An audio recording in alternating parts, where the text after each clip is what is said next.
Je Imana Jacqueline je mfise abana batanu jeho nkaba ndi umurimyi hanyuma nkaba ndi mu mashirahamwe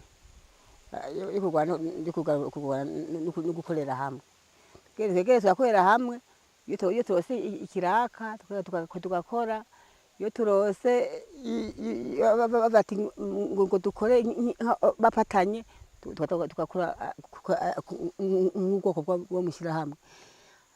hanyuma ukora amashyirahamwe yo kurwana no kurwanana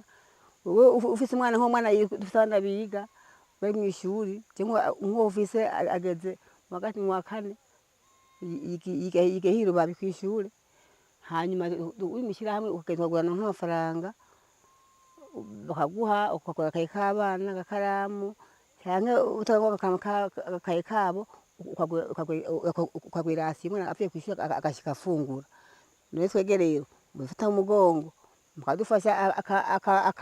akabuvyeyi ko ndi umupfakazi nta mugabo mfise abana batanu umwe ari Bujumbura ariko arondera ubuzima abandi bane bari muhira none nagomba yuko mwodufasha mukatugira imbere ukadufashiza abana kuko twege naho tuje amashirahamwe hari wakanga amafaranga mw'ishirahamwe bakayakwima kubera atafise yakura hari Imana yaguha ukayariha mudutera intege mudushikira imbere mudusara agakaye k'abana ari agafaranga twiyungunganye tuhanda agateka iwacu tukaruka iwacu hamwe umuntu agira icyo yifashishije mu muryango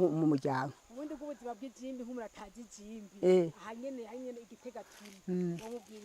yewe nk'uko bwa nk'umuntu atazi Igitega ani karatiye jimbi John Mungwa komine Gitega nagomba abategetsi